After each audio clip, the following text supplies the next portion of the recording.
Hello guys, आज आपण बनवणार आहोत पनीर पुलाव। तर मी हे बासमती तांदूळ घेतलेले आहेत आणि हे गरम मसाले आहेत, अख्खे मी ह्याच्यात टाकले आहेत। आता कुकर मध्ये एक सिटी होईपर्यंत मी ह्याला शिजवून घेणार आहे।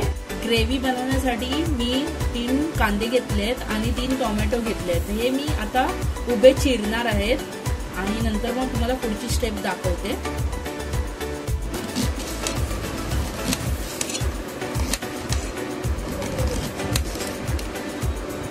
अशा प्रकारे कांदा आणि टोमॅटो असे उभे कापून घ्यायचे। बघू शकता बघा किती प्रॉपर कापलेत हे।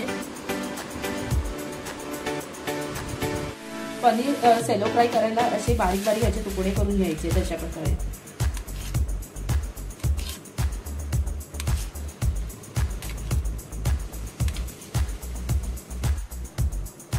फर्स्ट ऑफ ऑल तर आपण ह्याच्यामध्ये ऑइल टाकायचे।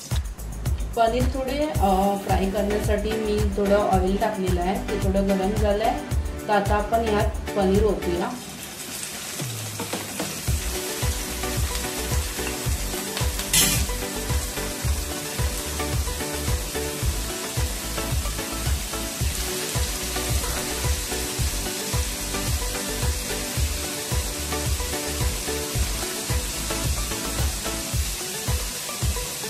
तेलामध्ये थोडे पनीर आहे ना थोडं लालसर होईपर्यंत ह्याला परतून घ्यायचं तेलामध्ये।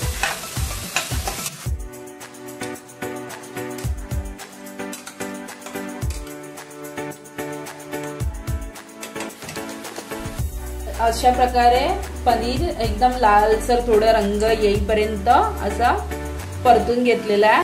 सोनेरी रंग होईपर्यंत ह्याला कांद्याला परतून घ्यायचं आहे अशा प्रकारे।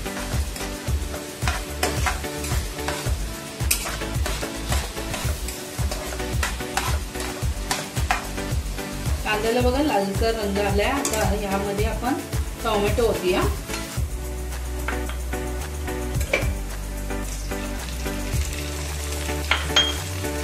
ह्याला पण तेलामध्ये जोपर्यंत ह्याला पाणी सुटत नाही तोपर्यंत ह्याला पण शिजवून घ्यायचंय।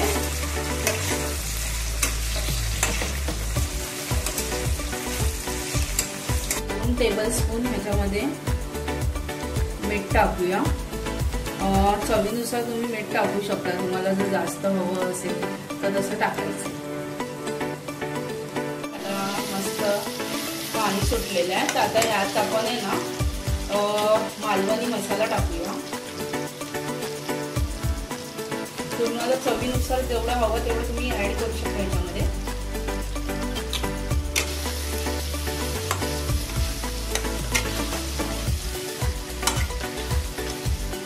मालवणी मसाला ऐवजी तुम्ही पनीर मसाला वगैरे असतं तो पण तुम्ही टाकू शकता। मी माझ्या टेस्टनुसार मी मालवणी मसाला यूज केलेला आहे याच्यामध्ये।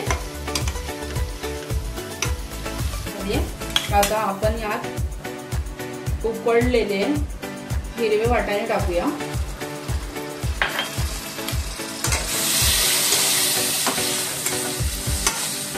मध्ये असं छान परतून झाल्यानंतर यात पनीर ओतूया।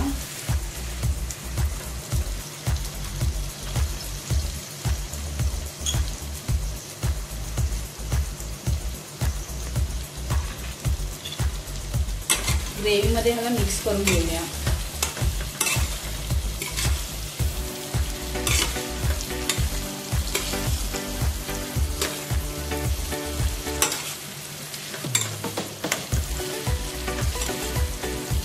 मस्त छान ग्रेव्ही झालेली आहे। असं वाटतं की आत्ताच हीच ग्रेव्हीच खाऊ। बघू शकता तुम्ही की मस्तपैकी ग्रेव्हीला कलर आलेला आहे। तर आता ही मस्त शिजलेली आहे। तर आता आपण यात बासमती राईस घेतलेला आहे, त्याच्यामध्ये गरम मसाले टाकले होते आणि शिजवून घेतलेले ते आता फळफळीत भात झालेला आहे। तर आपण या ग्रेव्हीवरती आता असे ओतून घेऊया।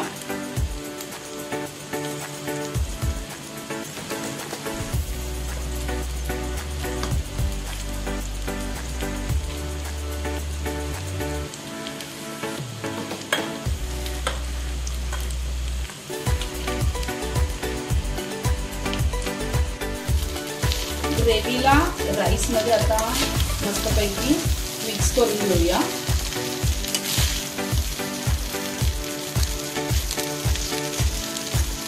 बघा किती यम्मी लुक आलेला आहे.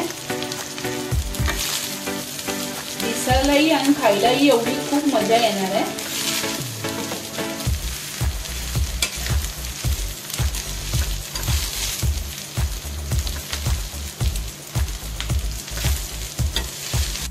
अशा प्रकारे आपला पनीर पुलाव बघा मस्त तयार झालेला आहे.